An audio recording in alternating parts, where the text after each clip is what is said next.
Warehouse work doesn't sound dangerous. Long shifts, concrete floors, forklifts beeping in reverse. The constant hum of conveyor belts moving boxes toward a truck. Millions of people clock in and out of warehouses every single day without a second thought about their own safety. But 3 real, documented events prove exactly how wrong that assumption can be. A massive distribution center that collapsed around its owned workers in a matter of seconds. A former employee who returned to his old workplace with a very specific, very final plan. And a termination meeting that turned into one of the deadliest workplace shootings in American history. Inside a warehouse most of the victims had worked in for years. Every detail in this video is documented.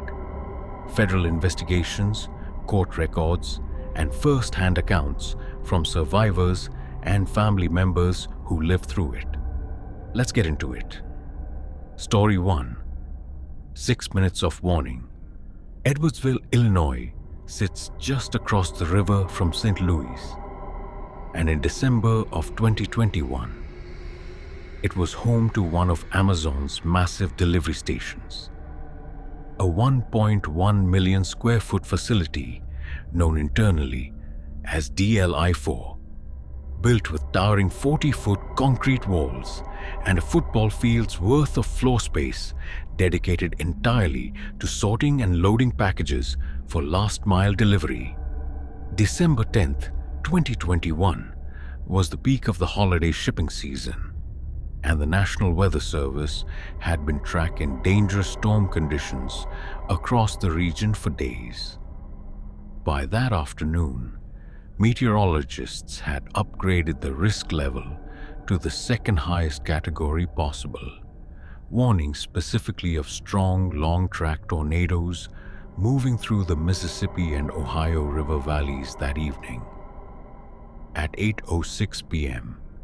local time, the National Weather Service issued an emergency tornado warning for the area, urging residents to take shelter immediately. Inside the warehouse that night were 46 workers. Most of them contracted delivery drivers, finishing up their shifts during Amazon's busiest season of the year, along with a small number of full-time maintenance and operations staff. As the warning went out, employees say they were given only minutes to reach shelter.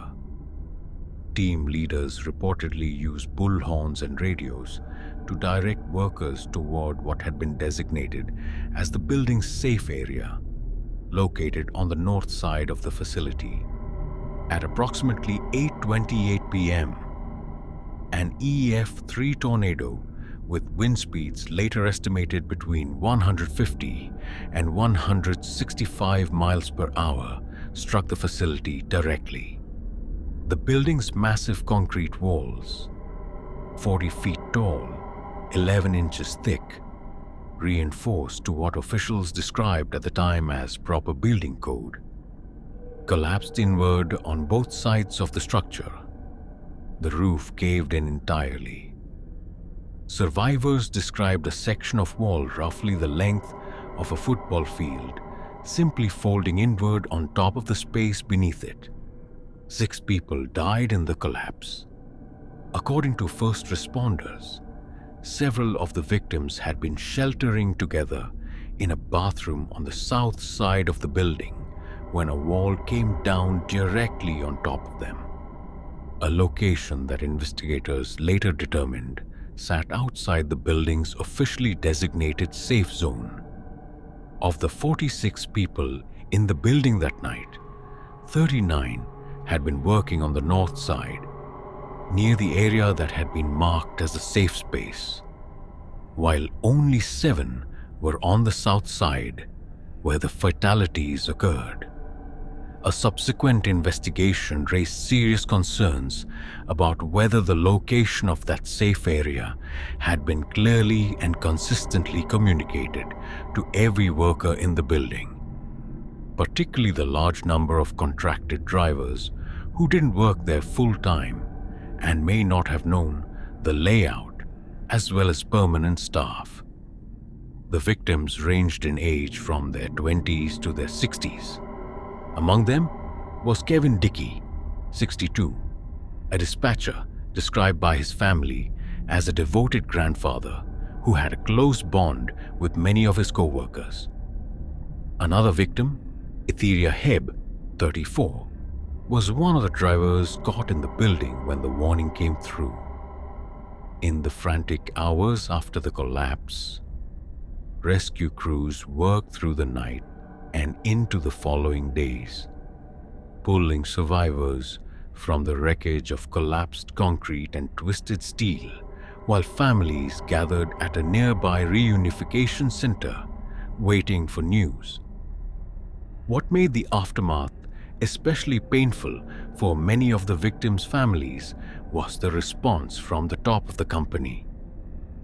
The very next day, while search and rescue operations were still actively underway at the collapsed warehouse, Amazon founder Jeff Bezos attended the launch of his separate space venture, Blue Origin, and posted a celebratory photo online with the launch crew. He didn't publicly address the Edwardsville collapse until several hours later, a delay that drew sharp public criticism, compounded by the fact that Amazon representatives did not attend a press conference held at the collapse site that same morning, one that was attended by Illinois' governor.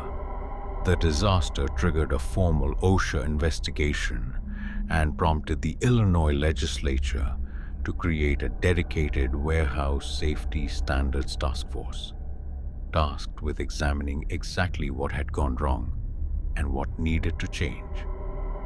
Edwardsville itself rewrote its building code in the aftermath, requiring new commercial structures to withstand wind gusts of 114 miles per hour, up from the previous 90 mile per hour standard. The collapsed warehouse had technically been built to meet. Amazon eventually rebuilt the facility with reinforced walls to the new standard, along with a dedicated meteorologist on staff and updated severe weather training for employees. Changes that arrived only after 6 workers had already lost their lives in a building that, on paper, had passed every inspection required of it. Story 2. The termination meeting. Gary Martin had worked at the Henry Pratt Company, an industrial valve manufacturing plant with an attached warehouse in Aurora, Illinois, for 15 years. On the afternoon of February 15th, 2019, he was called into an office at the facility for what would turn out to be his termination meeting. Company officials later said Martin had been through a progressive disciplinary process leading up to that day and was ultimately being let go over a workplace violation. Sitting in on that meeting, on what happened to be his very first day on the job, was 21-year-old Trevor Weiner, a college student from nearby DeKalb, who was interning in the company's human resources department. According to witnesses, once the meeting reached its conclusion, Martin drew a handgun and opened fire inside the room. He then left the meeting and continued shooting as he moved through the building and into the attached warehouse, where only a handful of other employees happened to be working that afternoon. By the time it was over, Martin had killed 5 people. Clayton Parks, the company's human resources manager; Josh Pinkard, the plant manager; Russell Bayer, a mold operator who also served as the union chairman; Vicente Juarez, a stockroom attendant and forklift operator with 15 years at the company; and Trevor Weiner, the intern who had walked into the building that morning for the very first time in his life. A sixth employee was shot but survived. The first police officers arrived within 4 minutes of the initial emergency calls and were fired on almost immediately. One officer was struck outside the building, and several more were shot once they entered, searching room by room through the sprawling 29,000 square foot facility.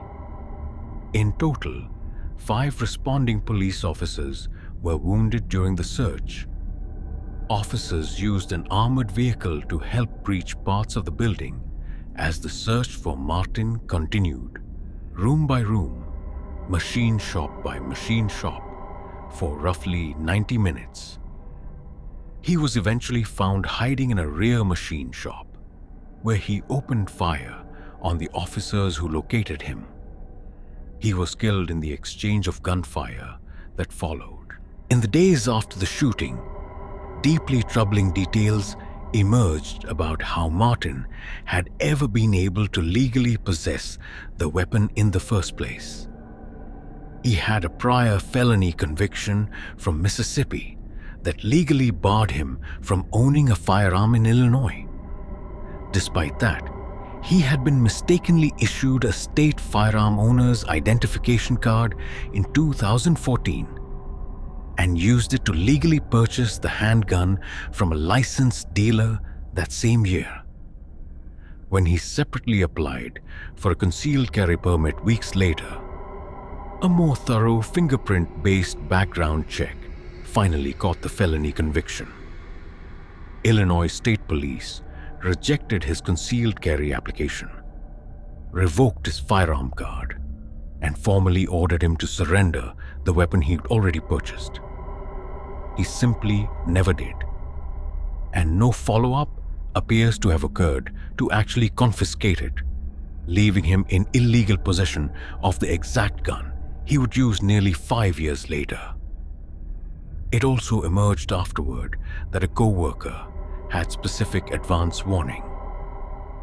According to a report released by local prosecutors, Martin told a colleague on the very morning of the shooting that if he was fired that day, he intended to kill every other employee in the building.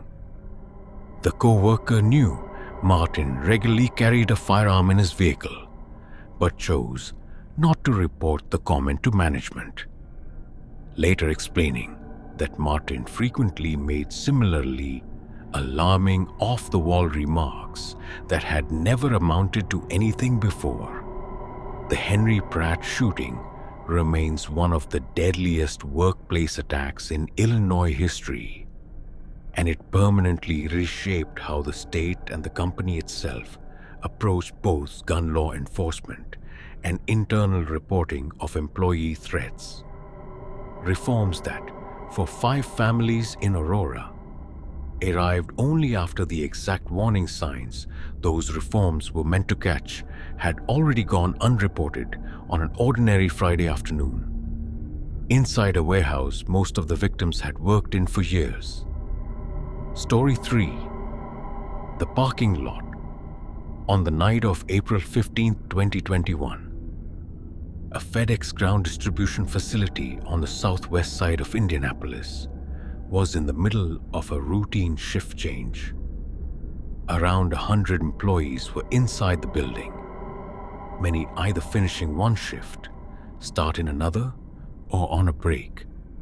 An entirely ordinary Thursday night at a facility known locally for employing a large number of workers from Indianapolis's Sikh community, who made up an estimated 90% of the site's workforce. Just before 11 p.m., a 19-year-old former employee of the facility named Brandon Hole pulled into the parking lot, got out of his car, and, according to police, immediately and without any confrontation, began shooting at random. He killed 4 people in the parking lot before walking toward the building's entrance, where he continued firing through a turnstile at employees inside, then briefly went into the facility itself. In total, he killed 8 people that night before turning the gun on himself as police arrived. 4 found dead outside the building and 4 more found inside.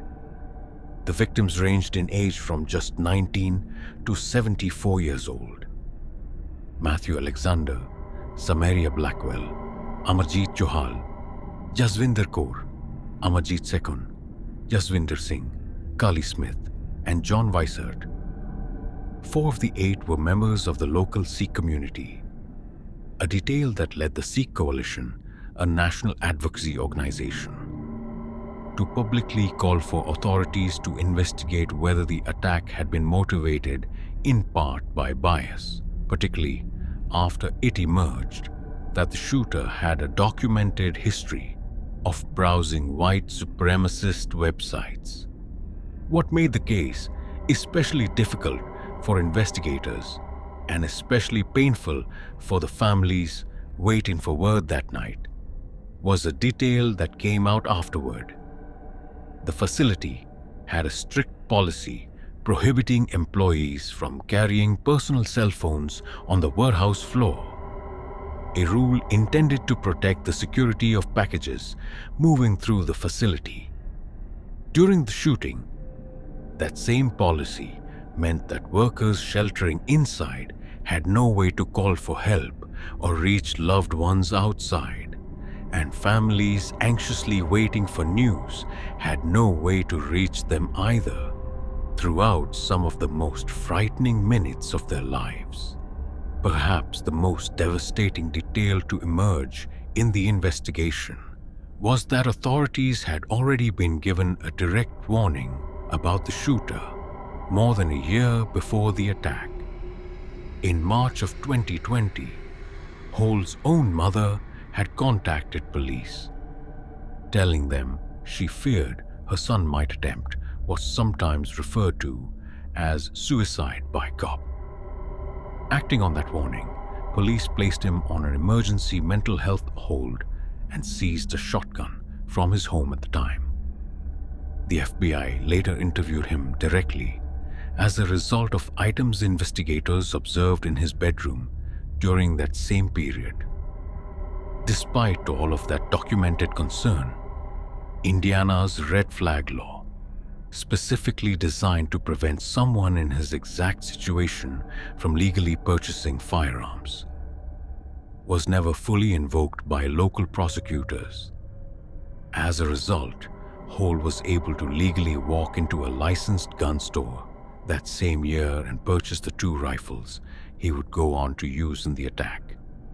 The shooting, which the FBI later concluded had been driven primarily by the shooter's own desire to experience killing rather than any specific grievance against FedEx or its employees, remains the deadliest mass shooting in the history of Indiana. It prompted renewed statewide debate over the effectiveness of red flag laws. Sharp public criticism of the gap between the mental health warning police had already received and the purchase that gap ultimately allowed, and a permanent memorial of 8 trees planted in an Indianapolis park, one for each employee who went to work that ordinary Thursday night and never came home. 3 stories, 3 warehouses, a distribution center whose reinforced concrete walls, built to code, still weren't enough against nature's worst. A termination meeting that turned into a massacre nobody in the room had any warning about, except for one co-worker who chose to stay silent, and a former employee whose documented mental health crisis, flagged more than a year in advance, still wasn't enough to stop him from legally arming himself and returning to the parking lot he used to walk through every single day. What ties all 3 of these stories together is the same unsettling truth. A warehouse is, in the end, just a very large, very ordinary building, full of ordinary people doing ordinary shift work, trusting that the walls around them, the co-workers beside them, and the systems meant to catch warning signs before tragedy strikes will actually hold. In each of these three cases, for a specific group of workers on a specific ordinary day, one of those things quietly failed. If this video got under your skin, hit subscribe. New true stories every week. And let me know in the comments which one of these three stories disturbed you the most. See you in the next one.